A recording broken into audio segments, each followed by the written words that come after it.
بسم اللہ الرحمن الرحیم۔ میرے پیارے بھائیوں، دوستوں، عزیزوں، السلام علیکم ورحمۃ اللہ وبرکاتہ۔ اسی تبوک کی لڑائی میں معذورین کے علاوہ وہ 80 سے زیادہ تو منافق انصار میں سے تھے۔ وہ اتنے ہی تقریباً بدوی لوگوں میں سے، ان کے علاوہ وہ ایک بڑی جماعت باہر کے لوگوں میں سے ایسی تھی جو شریک نہیں ہوئی، اور اتنے ہی نہیں بلکہ یہ لوگ دوسروں کو بھی لا تنفروا فی الحر کہہ کر روکتے تھے، گرمی میں نہ نکلو۔ حق تعالی شانو فرماتے ہیں کہ جہنم کی آگ کی گرمی بہت سخت ہے۔ ان کے علاوہ وہ 3 سچے پکے مسلمان بھی ایسے تھے جو بلا کسی عذر قوی کے اس لڑائی میں شریک نہیں ہو سکے۔ ایک کعب رضی اللہ تعالی عنہ بن مالک، دوسرے حلال بن امیہ، تیسرے مراد بن ربیعہ رضی اللہ تعالی عنہ، یہ تینوں حضرت کسی نفاق یا عذر سے نہیں ٹھہرے بلکہ جو شاہلی ہی رہے جانے کا سبب بن گئی۔ کعب رضی اللہ تعالی عنہ اپنی سرگزشتہ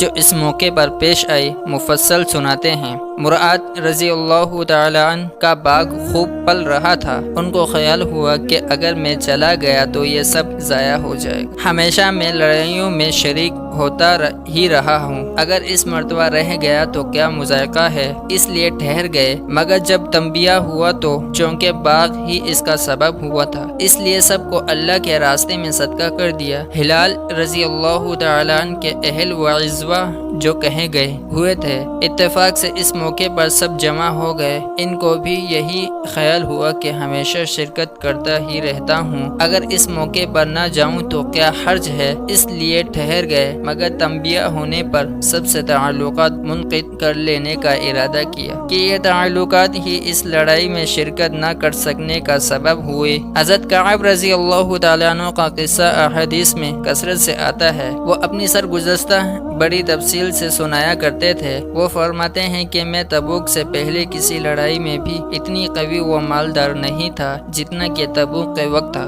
اس وقت میرے پاس خود اپنی ذاتی 2 اونٹنیاں تھیں، اس سے پہلے کبھی بھی 2 اونٹنیاں میرے پاس ہونے کی نوبت نہیں آئی۔ حضور اکرم صلی اللہ علیہ وسلم کی ہمیشہ عادت شریفہ یہ تھی کہ جس طرف لڑائی کا ارادہ ہوتا تھا اس کا اظہار نہیں ہوتا تھا، بلکہ دوسری جانبوں کے احوال دریافت فرماتے تھے۔ مگر اس لڑائی میں چونکہ گرمی بھی شدید، سفر بھی دور کا تھا، اس کے علاوہ دشمنوں کی بھی بہت بڑی جماعت تھی، اس لیے صاف اعلان فرما دیا تھا تاکہ لوگ تیاری کر لیں۔ چنانچہ مسلمانوں کی اتنی بڑی جماعت حضور پاک صلی اللہ تعالی علیہ وسلم کے ساتھ ہو گئی کہ رجسٹر میں ان کا نام بھی لکھنا دشوار تھا، اور مجمع کی کثرت کی وجہ سے کوئی شخص اگر چھپنا چاہتا کہ میں نہ جاؤں، نہ پتہ چلے تو دشوار نہ تھا۔ اس کے ساتھ ہی پھل بالکل پک رہے تھے۔ میں بھی سامان سفر کی تیاری کا صبح ہی سے ارادہ کرتا، مگر شام ہو جاتی اور کسی قسم کی تیاری کی نوبت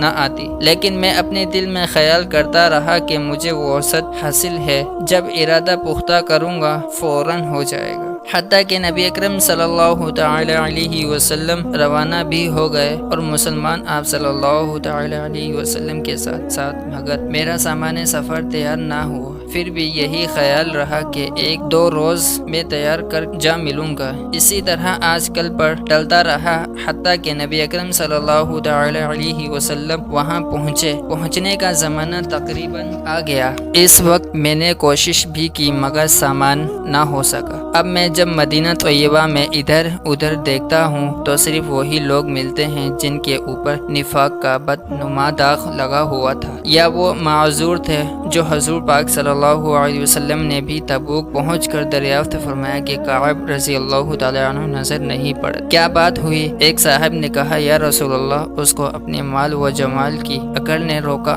حضرت معاذ رضی اللہ تعالیٰ عنہ نے فرمایا کہ غلط کہا، ہم جہاں تک سمجھتے ہیں وہ بھلا آدمی ہے۔ مگر نبی اکرم صلی اللہ تعالی علیہ وسلم نے بالکل سکوت فرمایا اور کچھ نہیں بولے، حتیٰ کہ چند روز میں نے واپسی کی خبر سنی تو مجھے رنج و غم غم سوار ہوا اور بڑا فکر ہوا۔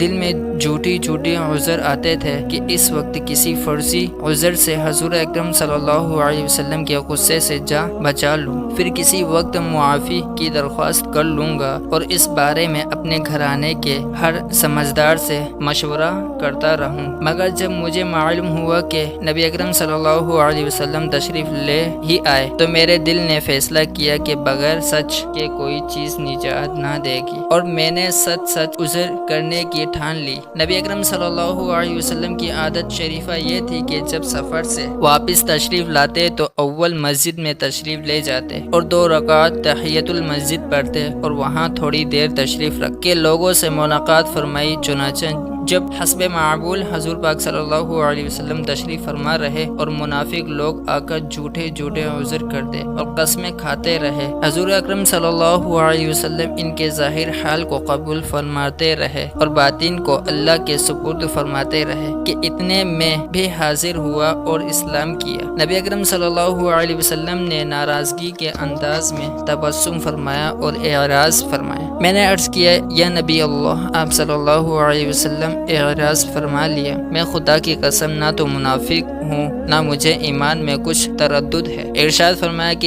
یہاں آمین قریب ہو کر بیٹھ گیا۔ حضور پاک صلی اللہ علیہ وسلم نے فرمایا کہ تجھے کس چیز نے روکا؟ کیا تو نے اونٹنیاں نہیں خرید رکھی تھی؟ میں نے عرض کیا، یا رسول اللہ، اگر میں کسی دنیا داری کے پاس اس وقت ہوتا تو مجھے یقیناً ہے کہ میں اس کے غصے سے معقول عذر کے ساتھ خلاصی پا لیتا کہ مجھے بات کرنے کا سلیقہ اللہ تعالی نے عطا فرمایا ہے، لیکن آپ علیہ الصلوۃ والسلام کے متعلق مجھے معلوم ہے کہ اگر آج جھوٹ سے آپ صلی اللہ علیہ وسلم کو راضی کر لوں تو قریب ہے اللہ جل شانہ مجھ سے ناراض ہوں گے، اور اگر آپ سے صاف عرض کر دوں تو آپ صلی اللہ علیہ وسلم کو غصہ آئے گا، لیکن قریب ہے کہ اللہ کی پاک ذات آپ صلی اللہ علیہ وسلم کی اطاعت کو زائل فرما دے گی۔ اس لیے سچ ہی عرض کرتا ہوں کہ واللہ مجھے کوئی عذر نہیں تھا، اور جیسا فارغ اور وسعت والا میں اس زمانہ میں تھا کسی زمانے میں بھی اس سے پہلے نہیں ہوا۔ نبی اکرم صلی اللہ علیہ وسلم نے ارشاد فرمایا کہ اس نے سچ کہا، پھر فرمایا کہ اچھا اٹھ جاؤ، تمہارا فیصلہ حق تعالی شانہ فرمائیں گے۔ میں وہاں سے اٹھ کر تو میرے قوم کے بہت سے لوگوں نے مجھے ملامت کی کہ تو نے اس سے پہلے کوئی گناہ نہیں کیا تھا، اگر تو کوئی عذر کر کے حضور پاک صلی اللہ علیہ وسلم سے استغفار کی درخواست کرتا تو نبی اکرم صلی اللہ تعالی علیہ وسلم کا استغفار تیرے لیے کافی تھا۔ میں نے ان سے پوچھا کہ اور بھی ایسا شخص ہے جس کے ساتھ یہ معاملہ ہوا ہو؟ لوگوں نے بتلایا کہ 2 شخصوں کے ساتھ اور بھی یہی معاملہ ہوا کہ انہوں نے بھی یہی گفتگو کی جو تو نے کی، اور یہی جواب ان کو ملا جو تجھ کو ملا۔ ایک حلال بن امیہ رضی اللہ تعالیٰ، دوسرے مراد بن ربیعہ رضی اللہ تعالیٰ۔ میں نے دیکھا کہ 2 صالح شخص جو دونوں بدری ہیں وہ بھی میرے شریک چال ہیں۔ حضور اقدس صلی اللہ علیہ وسلم نے ہم تینوں سے بولنے کی ممانعت بھی فرما دی کہ کوئی شخص ہم سے کلام نہ کرے۔ یہ قاعدے کی بات ہے کہ غصہ اسی پر آتا ہے جس سے تعلقات ہوتا ہے، اور تنبیہ اسی کو کی جاتی ہے جس میں اس کی اہلیت بھی ہو، جس میں اصلاح و صلاح کی قابلیت ہی نہ ہو، اس کو تنبیہ ہی کون کرتا ہے؟ کعب رضی اللہ تعالیٰ عنہ کہتے ہیں کہ حضور پاک صلی اللہ علیہ وسلم معائنات پر لوگوں نے ہم سے بولنا چھوڑ دیا اور ہم سے اجتناب کرنے لگے، اور گویا دنیا ہی بدل گئی، حتیٰ کہ زمین باوجود اپنی وسعت کے مجھے تنگ معلوم ہونے لگی، سارے لوگ اجنبی معلوم ہونے لگے، در دیوار اوپر بن گئی۔ مجھے سب سے زیادہ اس کا فکر تھا کہ میں اس حال میں مر گیا تو حضور پاک صلی اللہ علیہ وسلم جنازے کی نماز بھی نہ پڑھیں گے، اور خدا نخواستہ حضور پاک صلی اللہ علیہ وسلم کا وصال ہو گیا تو میں ہمیشہ کے لیے ایسا ہی رہوں گا، نہ مجھ سے کوئی کلام کرے گا نہ میری نماز پڑھے گا۔ کہ نبی اکرم صلی اللہ علیہ وسلم کے ارشاد کے خلاف کون کر سکتا ہے؟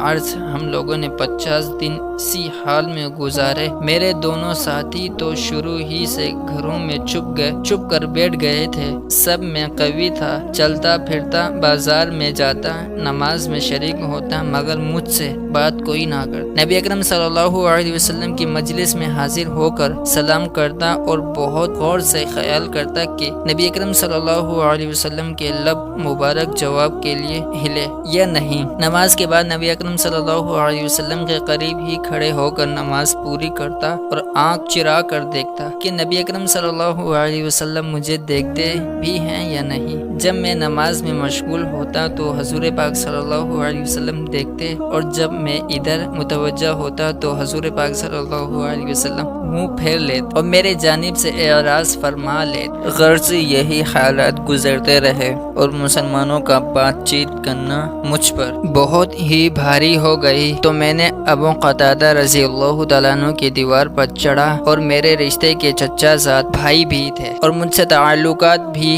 بہت ہی زیادہ تھے۔ میں نے اوپر چڑھ کر سلام کیا، انہوں نے سلام کا جواب نہ دیا۔ میں نے ان کو قسم دے کر پوچھا کہ کیا تمہیں معلوم نہیں کہ مجھے اللہ اور اس کے رسول صلی اللہ علیہ وسلم سے محبت ہے؟ انہوں نے اس کا بھی جواب نہ دیا۔ میں نے دوبارہ قسم دی اور دریافت کیا، وہ پھر بھی چپ ہی رہے۔ میں نے تیسری مرتبہ پھر قسم دے کر پوچھا، انہوں نے کہا اللہ جانے اور اس کا رسول جانے۔ یہ کلمہ سن کر میری آنکھوں سے آنسو نکل پڑے اور وہاں سے لوٹ۔ اسی دوران میں ایک مرتبہ مدینے کے بازار میں جا رہا تھا کہ ایک قطبی جو نصرانی تھا اور شام سے مدینہ منورہ اپنا قلبہ فروخت کرنے آیا تھا، یہ کہتے ہوئے سنا کہ کوئی کعب رضی اللہ تعالیٰ عنہ بن مالک کا پتہ بتا دو۔ لوگوں نے اس کو میری طرف اشارہ کر کے بتلایا۔ وہ میرے پاس آیا اور غسان کا بادشاہ کا خط مجھے لا کر دیا۔ اس میں لکھا ہوا تھا، ہمیں معلوم ہوا کہ تمہارے آقا نے تم پر ظلم کر رکھا ہے، تمہیں اللہ ذلت کی جگہ نہ رکھے اور نہ ضائع کرے، تم ہمارے پاس آ جاؤ، ہم تمہاری مدد کریں گے۔ دنیا کا قاعدہ ہوتا ہے کہ کسی بڑے کی طرف سے اگر چھوٹوں کو تنبیہ ہوتی ہے تو ان کو بہکانے والے اور زیادہ کھونے کی کوشش کیا کرتے ہیں اور خیر خواہ بن کر اس قسم کے الفاظ سے استعال دلایا ہی کرتے ہیں۔ کعب رضی اللہ تعالیٰ عنہ کہتے ہیں کہ میں نے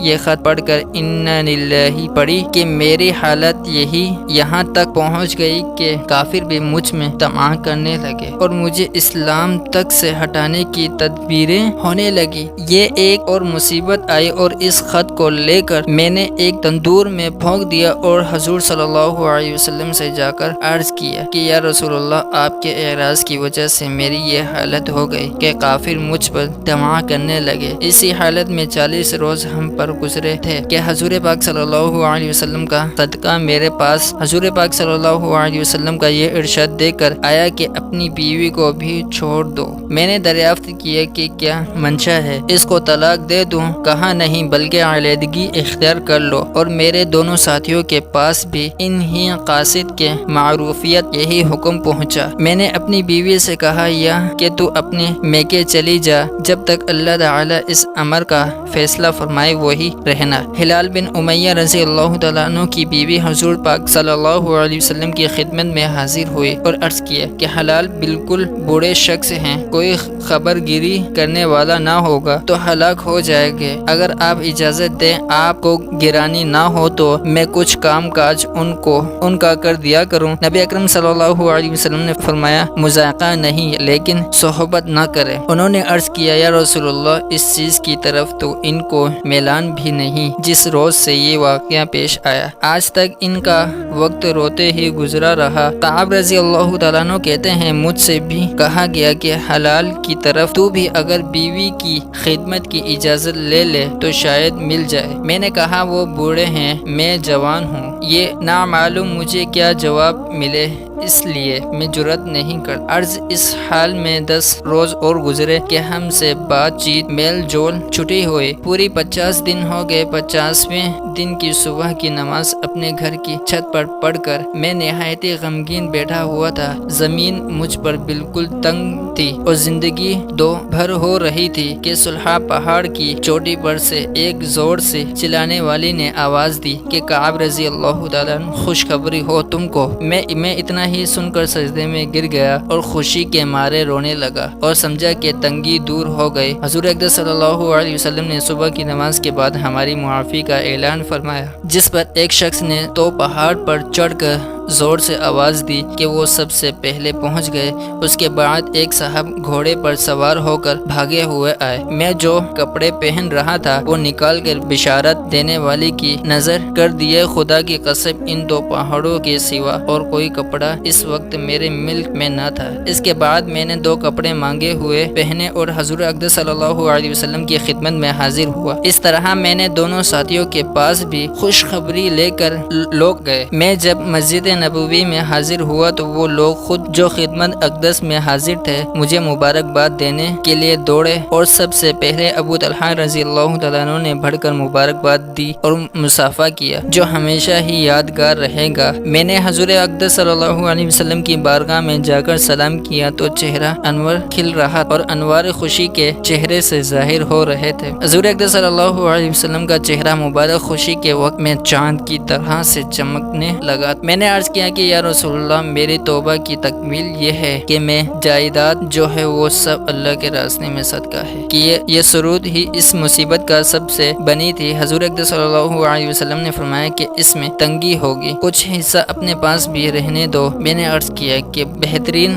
خیر کا حصہ رہنے دیا جائے، مجھے سچ ہی نے نجات دی، اس لیے میں نے عہد کر لیا کہ ہمیشہ ہی سچ بولوں گا۔ یہ ہے صحابہ اکرام رضوان اللہ اجمعین کی اطاعت اور دینداری کا اور اللہ کے خوف کا نمونہ کہ ہمیشہ جنگ میں یہ حضرات شریک رہے۔ ایک مرتبہ کی غیر حاضری پر کیا عتاب ہوا اور اس کو کسی فرمانبرداری سے برداشت کیا کہ 50 دن رو کر گزار دیا، اور مال جس کی وجہ سے یہ واقعہ پیش آیا تھا وہ بھی صدقہ کر دیا، اور کافروں نے طمع دلائی تو بجائے مشتعل ہونے کے اور زیادہ پیشمان ہوئے، اور اس کو بھی اللہ کا عتاب اور حضور اقدس صلی اللہ علیہ وسلم کے اعراض کی وجہ سے سمجھا کہ میرے دین کا ضعف اس درجے تک پہنچ گیا کہ کافروں کو اس کی طمع ہونے لگی کہ وہ مجھے بے دین بنا دے۔ ہم لوگ بھی مسلمان ہیں، اللہ اور اس کے پاک رسول صلی اللہ تعالی علیہ وسلم کے ارشادات بھی سامنے ہیں۔ بڑے سے بڑا حکم نماز ہی کا لے لو کہ ایمان کے بعد اس کے برابر کوئی چیز بھی نہیں، کہ کتنے ہیں جو اس حکم کی تعمیل کرتے ہیں، اور جو لوگ کرتے ہیں